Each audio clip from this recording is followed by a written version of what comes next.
Balikan natin ang reklamo ng residenteng binubulabog raw sa kalagitnaan ng gabi. Huli sa CCTV video na ito ang pambabato ng isang misteryosong lalaki sa bahay ni Manuelita sa May Kawayan, Bulacan. Ang hinihinala nilang pinag-ugatan ng panggugulo, ang pagrereklamo nila sa mabahong amoy mula sa pabrika ng fiberglass ng kapitbahay nila na siyang naging dahilan ng pagpapasara nito. Simula po nung nareklamo ko yung pabrika nila, gabi-gabi po kami nakakaranas ng pambabato. Ang ginagawa po namin, lumalapit kami sa barangay, nagpapablatter, pero hindi po siya naibablatter dahil wala daw po kaming katibayan na sila nga po yun ang babato. So, ang nangyari po, nabablatter lang siya is may nambabato lang sa amin. Yung pabrika lang po talaga kasi po, nagkakasakit po kami, hinihika kami mag-ina sa amoy ng fiberglass. Paano nyo ilalarawan sa ating mga taga-subaybay yung klase ng amoy na nalalanghap nyo? Nahihirapan po kaming huminga tuwing na lalanghap namin yung chemical na yun. Tapos yung pulbos po ng pinag-grinderan ng fiberglass, bumabagsak po siya sa baba ng bahay namin. Sa resibong dala ni Manuelita, nakalagay sa permit ng paggawaan na retailer lang sila at hindi manufacturer ng motorcycle accessories. Balikan lang natin doon sa barangay level. Ano na pagkasunduan ninyo sa pagitan ninyo at niyang pabrika na yan? Bali, stop operation po. Tapos nag-order po ang barangay na for closure na daw po at hindi na sila pwede mag-operate. Dahil sa sumbong ni Manuelita, pansamantalang ipinatigil ng barangay ang operasyon ng pabrika. Ang problema, ang pagsasara ng pabrika ang tila naging simula raw ng panggugulo kina Manuelita. May pagkakataon pa ngang sinugod daw sila ng isang trabahador ng pabrika. Bakit mo ginaganon? Ano ginaganon natin ta? Ano ka ginaganon? Ikaw ka pumapasok rin mo eh. Tapos yun, sumugod na yung tauhan na yon na si Arias. Nagalit po, nagwawala, binasag yung motor namin at ang sabi, pinagbibintangan daw po namin sila. Tapos nung nangyari po yun, pinablatter po namin yung riot na yon, nagpa-medical legal kami kasi natamaan po kami ng pambabato niya. Sa video, makikita ang isang lalaki sa harap ng bahay ni Manuelita na nakikipagtalo.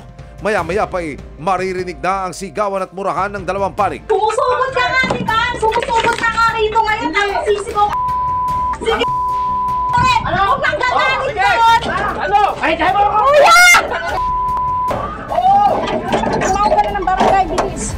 Sa isa pang video, makikita naman ang barangay tanod na umaawat na sa lalaking sumugod sa bahay ni Manuelita. Anong ginagawa mo? Natatakot po ako baka may mas grabe pa po silang gawin sa amin. Pero hindi pa pala rito natatapos sa kanilang kalbaryo. Nang minsang umalis ng bahay si Manuelita, ang motorsiklo naman nila ang pinagdiskitahan at sinunog. Parang yan yung tinataniman ng bomba ng mga terorista. Yes po. Nung una po, binasag lang nila yan kasi nirayot kami. Ayan lang po siya. Tapos nung wala po kami nung May 4, naabutan po namin pag-uwi galing kaming PGH, kumuha na medical legal, sunog na po siya.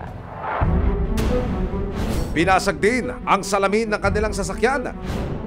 Dito po sinunog yung motor namin kasi nung nirayot po kami nung April 23, nung nasira na yung motor, dito na po namin pinark.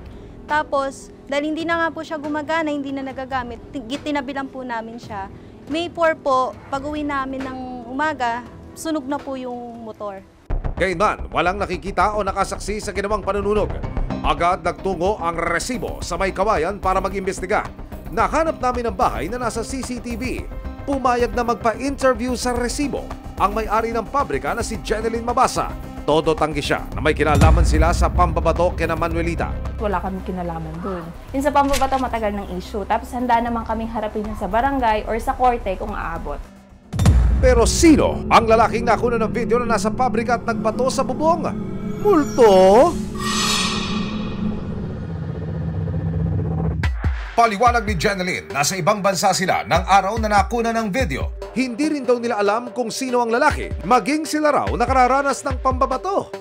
Ito yung bubungan namin, which is na binabato din nila. Ayan, may mga bato pa dyan na makikita, may mga bote. Tapos one time, nung naghagis ng bote yung lalaki, bumagsak dun sa kabilang bahay, which is nabubog pa yung isang tenant. Kaya hindi na din namin masyadong kino-complain pag ganyan. Kasi baka mamaya hindi lang bato yung ihagis or hindi lang bote yung ihagis sa amin. Paliwanag pa ni Jeneline na una na silang nag-usap sa barangay ni Manuelita.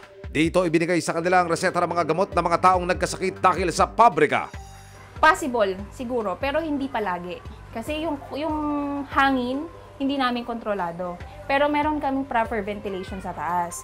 Kasi kung nakakasama yun or kung nakakamatay yun, ang una maapektuhan yung trabahador ko. Which is hindi, kasi cleared sila, may mga health card yung mga yun eh. Cleared sila, wala silang sakit sa baga or ano pa man. Sumunod rin daw sila sa order ng barangay na ipasara muna ang pabrika. Nito lang Miyerkules, nagkaharap na sa barangay ang magkabilang panig. Hindi naman sa tinatanggi, ang gusto ko lang is mapatunayan kung sino man yun. Kasi pwede ko naman sagutin yun sa kaso. Walang problema dun. Kung mapapatunayan naman po, wala namang problema po dun. Basta malinaw yung patibay nila na kung sino yung bumato, wala naman din problema. Kung iko-korte, wala rin problema para lang matapos na at wala na tayong discussion pang iba. Kung magpapapati sila dito, wala naman din problema. Kung ayaw nila, wala rin problema. Para wala na mahabang discussion. Sina Manuelita, desidido raw na magsampa ng reklamo. Ngayon kung talaga hindi po sila mapag-aayos, wala pong magagawa si barangay kundi magbigay po o mag-issue ng certification to file action po sa magreklamo. At pagkatapos po nun, sila na po yung mag-aakyat o sila na po yung may karapatan na maghain na reklamo sa hukuman. Handa naman daw itong harapin ng kabilang panig. Handa naman po kami sa mga ganyang kaso dahil meron din naman kaming counter na nambabato sila. Hindi lang naman, ito lang ang logic niyan eh. Walang mambabato kung hindi binabato. That's the logic. Napaka-basic. Diba? Hindi ka babatuhin kung wala naman nang babato. Diba? Yun lang naman yun. Nitong Huwebes, sinamakan ng resibo sina Manuelita sa May Kawayan PNP para i-report ang mga nangyaring panggugulo sa kanila. Nangako naman ng PNP na iimbestigahan nila ang pangyayari. Kung meron pong gulo na magkapitbahay, tawagan po agad ang police station or kung immediate yung pangangailangan ng tulong, nandyan din po yung mga barangay tanod na pwede din pong mag-assist.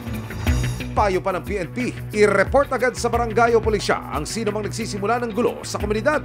Kung hindi po sila magkakasundo sa lupon ng tagapamayapa ng barangay, ay pwede na po silang dumiretso dito sa amin at mag-file po tayo ng complaint sa piskalya.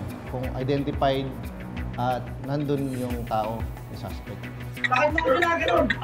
Ang magkapitbahay dapat ay nagtutulungan, pero sa mga oras na perwisyo na ang dulot ng kapitbahay nyo, huwag mag-atubiling magreklamo dahil ang batas hindi papanig sa abusado.